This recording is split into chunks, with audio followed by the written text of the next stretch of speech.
Godin kaab shaggaraara sulultaa keessatti hidhamtoonni yeroo dheeraaf hidhamanii jiran haali yaaddessa keessa jiraachuu maddeen irraatti biyyoolessa Oromiyaa feeran bal'inni isaa akka taanutti isiniif dhiyeessin. Uummat nagaa qabanii dararurra maddee rakkoo impaaritti kana maal jedhanii taa'anii wal mari'achuuf uummata dhaggeeffachuun osoo jiru murni bilchiginnaa afaan qawwee qofatti amanu qaam dirreerras lolliisi namoota nagaa waa'ee siyaasaa qubin qam jumlaan guuree manidhaan naqe dararu jabeessee jira. Abbaan akka nagaan dalagee ilmaan isan guddifanirra manidhaattu guruu maatii jiru gada duuf saaxilaa kan jiran loltoonni murfaashisti piipiif ergamtoonni isaanii yeroo ammaa qayi namoota baay'ee gulguleessaa jiru. Kaab shaggaraana sulultaa gandoota kunoonnoo saayyoo gaara ligeeffan dawweezaroo jedhaman keessa namoota nagaa hojiilee adda addaa irra bobba'uun ofiif maatii isaanii jiraachisan. Kanneen maqaan isaanii Yoomiif Darajjee Girmaaf Injiinar Tulluu Lataa magaal sulultaa keessa qaban yoo jedhani. Gandoota armaan olitti heeraman keessa ammoo namoota maqaan isaanii Shaalloo Taaddasaa, Seefuu Dabalaa, Toomaas Dhugumaa, Baayyuu Lishaan, Asnaaqa Dabalaa, Mulu Tarrafaa, Tarreessa Darajjee Warquu haadhman isa waliin.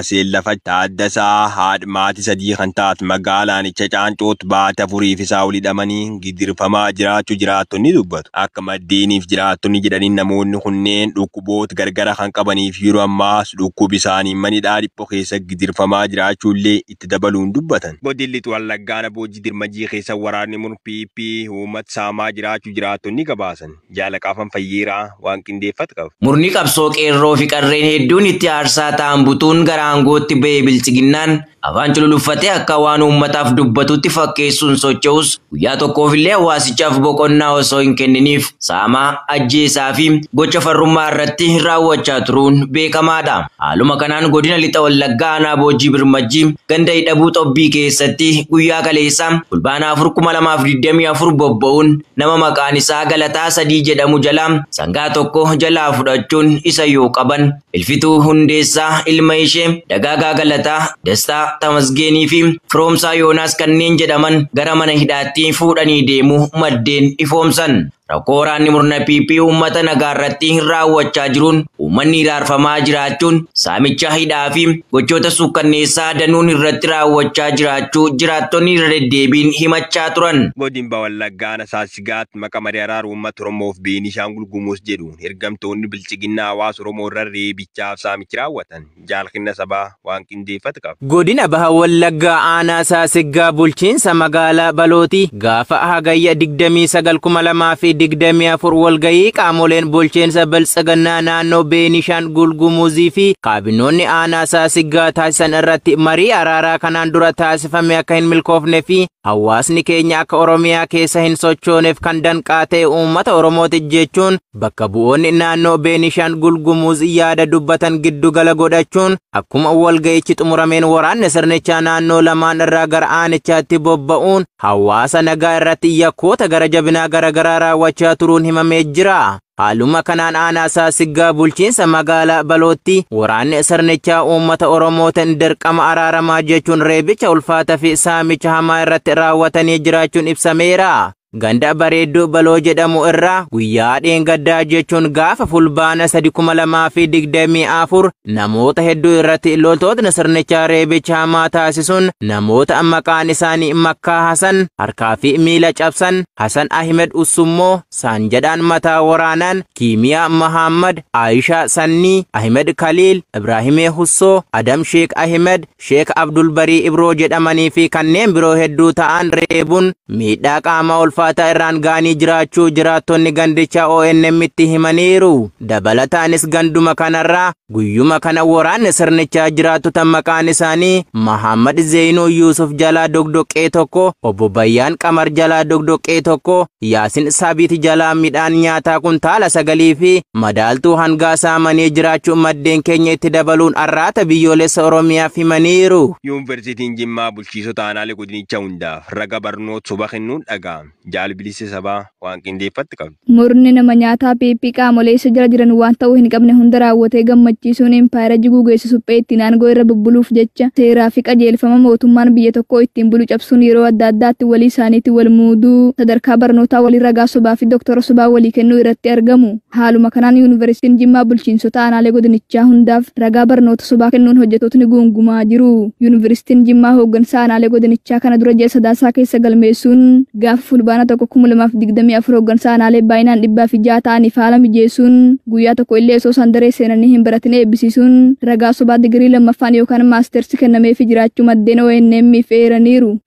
Godin Lixarargee magaalaa Ciroo loltoonni faashistii PP hidhamtoota maallaqa guddaa gaafachaa jiraachuun himame. Jaalmoo sabaa waan qindeeffate qaba. Loltoonni sirnichaa yeroo adda addaatti ilmaan Oromoo yakkuun qabanii mana hidhaatti darbatanii qarshii hedduu gaafataa kan jiranii fi dararaa hamaa irraan gahaa jiran ta'uun ni beekama. Haaluma kanaan magaalaa Ciroo irraa loltoonni bilxiginnaa ilmaan Oromoo sobaa yakkanii qabuun hidhaatti guuruun boodarra ammoo qarshii hedduu gaafataa jiraachuun isaanii eeramee jira. Ji'oota hedduu fidanii waajjira poolisii magaalichaatti namoota lakkoofsaan hedduu ta'an qarshii guddaa gaafachuu isaanii namoonni itti dhiyeenyaan beekan arraata biyyoolessa Oromiyaatti himan. Akka namoonni kun jedhanitti dargaggoonni hedduun ukkaanfamuun magaalichatti dararaa hamaa argaa kan jiran yoo ta'u namoota hedduu irraa qarshii 50,000 ol fudhatanii nyaachuun gadhiisaa jiraachuu fi namoonni baay'een qarshii humnaa olii gaafataman kanfaluu dadhabuun mana hidhaa keessatti dararamaa jiraachuu arraata biyyoolessa Oromiyaatti himanii jiru. Itti dabaluunis akka murni bilxiginnaa diinagdee isaan harkatti kufe ittiin ol kaafachuuf jecha tooftaa saamichaa kana baafatanii uummata nagaa maqaa isaan hin qabnee fi hin beekneen yakkanii saamaa jirus jedhaniiru. Godina Horroo Guduruu Wallaggaa sulul fincaa waraanni PP dargaggoo tokko jala bajaajii fudhachuun dhaga'ame. Jaalbilisa sabaa waan qindeeffatti qabdi. Diinagdeedhaan saba Oromoo quucarsuuf halkanii fi guyyaa boqonnaa tokko malee kan carraaqu waraanni seera dhableessi PP golee Oromiyaa mara keessatti uummatatti sababoota fudhatama hin qabne garaagaraa itti maxxansuun saamuu itti fufeera. Haaluma kanaan gaafa hagayya 19/2024 waraanni biltsiginnaa godina Horroo Guduruu Wallaggaa aanaa sulula fincaa gandana shee lammaffaa jedhamutti dargaggoo maqaan isaa Dirribaa Dhaabaa jedhamu jalaa maqaa waraana bilisummaa Oromoo gargaarta jedhuun bajaajii tokko jalaa fudhachuu isaanii jiraattonni gandichaa ONM dubbisa ifoomsaniiru. Akka jiraattonni gandichaa jedhanitti dargaggoon kun hojii humnaa hojjechuudhaan rakkatee bajaajii sana akka bitate ragaa ba'uudhaan waraanni faashistii PP badii tokko malee uummata meeshaa maleeyyii afaan qawweetiin saamuu waan barateef bajaajii dargaggeessa dafqa isaa cabsee bitee jalaa fudhatan jechuun miira gaddaan himan. Waraanni maafii PP godin Baarargee ana baddannoo uummata nagaa dararuu fi jabeessuuf fuuf jaalurgufa diinaa akka taanutti isiniif dhiyeessa. Dhiiga ilmaan Oromoo dhangalaasee umrii aangoo isaa waan dheereffatu kan itti fakkaatu gareen nama nyaataan biltsiginnaa goleelee Oromiyaa mara keessatti uummata meeshaa maleeyyii ajjeesuu hidhuu fi dararuu akkasumas saamuu aadeffatee jira. Haaluma kanaan gaafa hagayya 28/2024 waraanni biltsiginnaa godina Baarargee aanaa baddannoo ganda Saalii jedhamu keessatti sababa deeggarsa maallaqa paartii keenyaaf hin taasisne jedhuun namoota 4 harka duubatti hidhuudhaan reebicha hamaa erga irraan geessisanii booda badii tokko malee mana hidhaatti darbachuu maddeen nuuf himan. Akka maddeen keenya himanitti namoota hidhaman keessaa kan ammaaf maqaan isaanii adda ba'e Obbo Baaruddiin Aadamii fi Muhammad nama jedhamu yoo ta'u namoonni kunniin siyaasa kam keessaayyuu qooda kan hin qabnee fi hawaasa naannoo biratti jaallatamummaa guddaa akka qabanillee arraata biyyoolessa Oromiyaatti himanii jiru.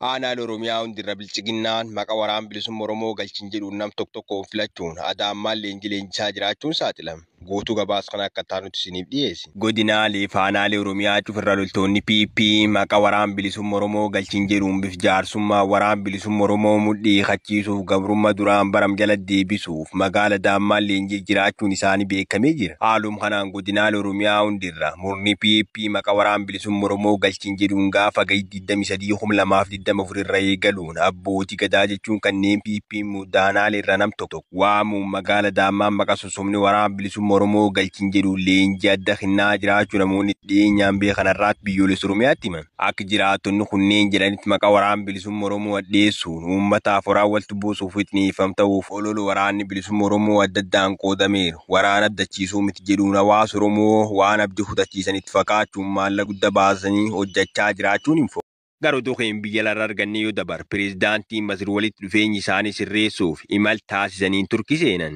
Jaalnimoona Fayyisaa bal'inni isaa akka taanutti isiniif dhiyeessa. Pirezidaantiin Turkii Recep Tayyip Erdogan roobee kaleessaa hoogganaa Masirii Abdel Fattah al-Sisi waliin walitti dhufeenya isaanii cimsuuf Ankaara yeroo seenan nagaa gaafatan. Namoonni lamaan kun yeroo al-Sisiin xiyyaara isaarraa bu'u magaalaa guddoo Turkii keessatti harka wal fuudhuu isaanii suuraan pirezidaantii Turkiin gadhiisanii mul'isa.